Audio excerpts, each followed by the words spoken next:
지난 2월 2일부터 리플 코인의 폭락과 함께 역대급 온체인 데이터가 나오고 있습니다. 평상시에는 3등급짜리 이동도 별로 없지만 S등급 이동이 여러 개 나왔죠. 하나로 1조가량의 자금 이동이 6건 있었던 겁니다. 이 S급 이동의 트랜잭션을 조회해보면 4억 3천만 개 분량의 리플 코인이 S크로 계정에 락업된 것을 확인할 수 있었죠. 코인 생태계에 대해서 이해도가 높으신 분들은 빠르게 판단하고 넘어갔지만 코인을 최근에 접하신 분들은 보기 드문 S급 이동 때문에 큰 혼란에 빠지셨죠. 리플코인의 에스크로 락업은 리플랩스에서 매월 진행하는 일종의 이벤트입니다. 리플랩스는 시스템적으로 매월 초에 약 4억 개 이상의 리플을 락업합니다. 일부는 에스크로 계정, 즉 다시는 해당 코인을 사용할 수 없게 만드는 지갑에 보내고 나머지는 시장에 판매하고 그 수익을 통해서 리플랩스의 사업을 위해 사용하는 거죠. 리플랩스에서 진행하는 락업 이벤트는 이번 하락에 영향을 주었는데 이를 이해하기 위해서는 먼저 비트코인에 대해서 이해하고 넘어가야 합니다.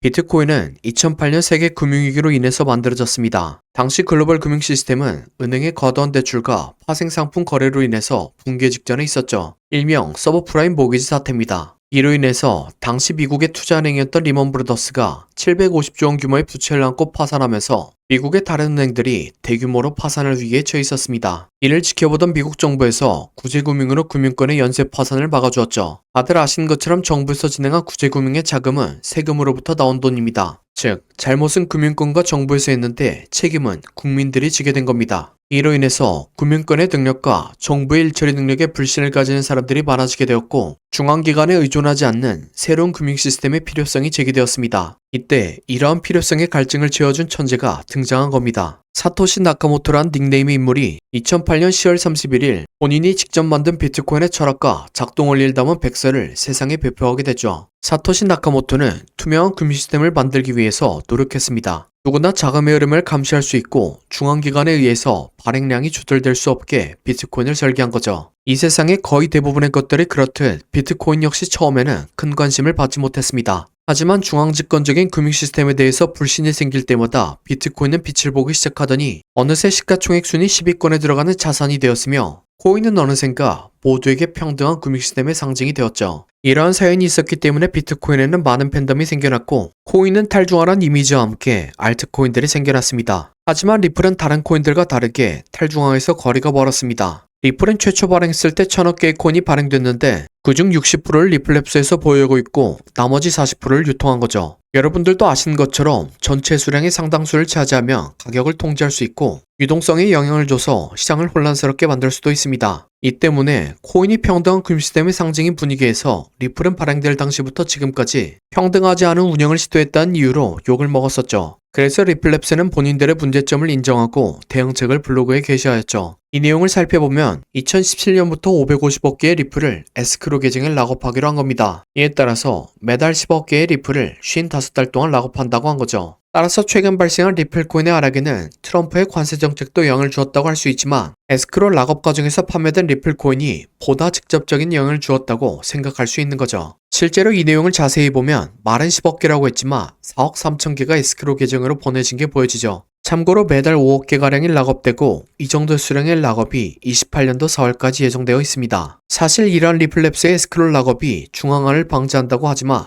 부분적으로 시장에 판매된 리플은 공급 과잉을 일으켰고 트럼프 관세와 맞물리며 리플이 평상시보다 더 큰 하락을 보여줬다고 할 수 있죠. 최근 비트코인은 물론 다른 코인들보다 더 높은 가격 방어력을 보여주었지만 이벤트가 동시에 터지며 리플이 큰 충격에 빠진 거라고 해석할 수 있는 겁니다. 또한 현재의 위치는 차트적으로도 납득할 만한 위치입니다.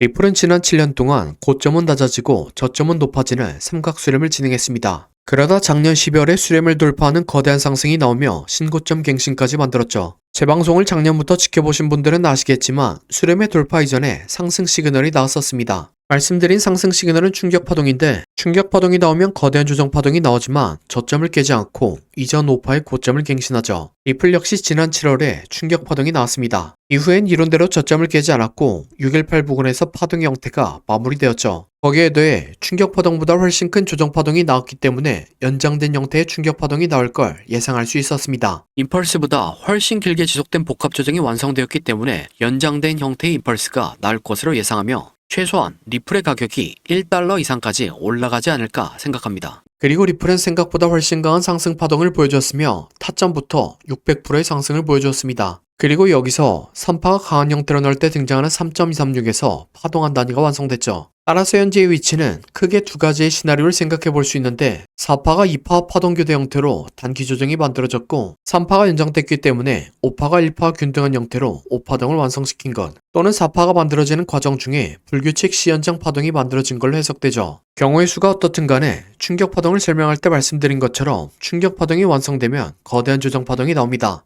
그래서 현재의 위치는 5파동이 남았다고 하더라도 손익비가 굉장히 안 좋다고 생각합니다. 제 전략을 말씀드리면 전체 충격 파동의 0.5 이상을 되돌리는 것을 확인하고 매수에 들어가는 게 기술적 분석으로서의 완성도도 높고 손익비도 좋아 보입니다. 따라서 현재의 위치는 리플이 타점에 올 때까지 기다리되 리플이 타점에 왔을 때 돈을 벌기 위해서 다른 코인들로 돈을 벌고 있는 게 좋아 보입니다. 현재 트럼프의 당선과 함께 리플 코인 말고도 좋은 패턴이 완성된 코인들이 많이 나왔습니다. 제가 다른 코인들을 찾은 방법을 말씀드리면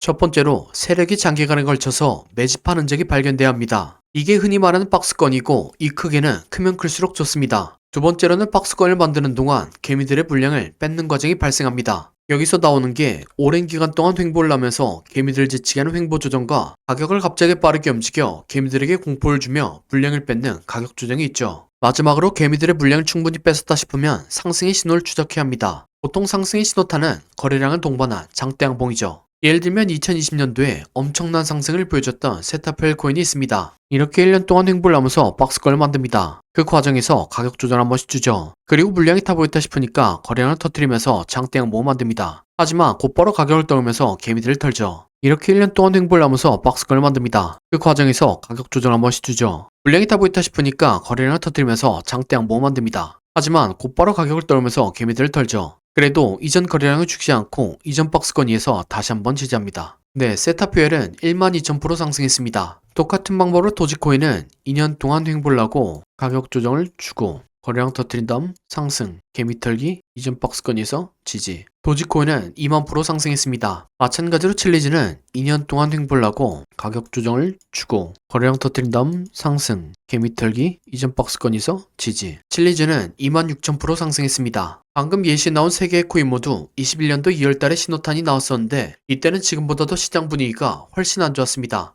코인 매매를 오래 하신 분들은 기억하실 것 같은데 옐런 미국 재무부 장관이 허구한 날 비트코인을 깎아내렸고 알트코인들이 녹아내렸었죠. 하지만 결국엔 차트 패턴이 승리했습니다. 그럼 제가 발굴한 좋은 코인을 함께 살펴보시죠. 4년 동안 횡보를 하면서 박스권을 만듭니다. 그 과정에서 가격 조절 한 번씩 주죠. 물량이 타 보였다 싶으니까 거래량을 터뜨리면서 장대 양봉을 만듭니다. 하지만 곧바로 가격을 떨면서 개미들을 털죠. 그래도 이전 거래량을 죽지 않고 이전 박스권에서 다시 한번 지지합니다. 1년 6개월 매집한 세타퓨엘이 12,000% 상승했고 2년간 매집한 도지코인과 칠리즈는 2만% 이상 상승했습니다. 그러니 4년간 매집한 이 코인은 적어도 2만%, 많이 가면 5만%는 올라갈 거라고 생각하고 있습니다. 2만%면 100만원이 2억이 되고 5만%면 5억이 되는 금액입니다. 차트가 좋으니까 여러분들에게 올인하세요 라고는 말씀드리지 못합니다. 하지만 100만원이나 200만원만 넣어서 인생 역전의 기반을 만들어 볼 수 있다 고는 말씀드리겠습니다. 그래서 저는 무리하지 않는 선에서 이 코인을 매수하려고 합니다. 저와 함께 이 코인을 매수해 보실 분은 더보기란 요청사항에 4년이라고 남겨주시기 바랍니다. 그러면 제가 여러분들이 구독자인 것을 알아보고 바로 코인 이름을 문자 드리겠습니다. 하지만 이렇게 말씀드리면 영상에서 공개하지 왜 따로 신청하라고 하냐 라고 하시는 분들이 계시죠. 최근에 이 코인이 무엇인지 영상에서 공개했다가 채널이 정지당한 적이 있습니다. 다음에 다시 이 코인을 돌려서 말했다가 정지를 2번까지 당하게 되었고 한 번 더 정지당하면 채널이 영구 정지되는 상황입니다. 이 점 이해 바라며 이 코인의 정보를 받고 싶으신 분들은 더보기란 요청사항에 4년이라고 남겨주시기 바랍니다. 그럼 다음 영상으로 찾아뵙겠습니다.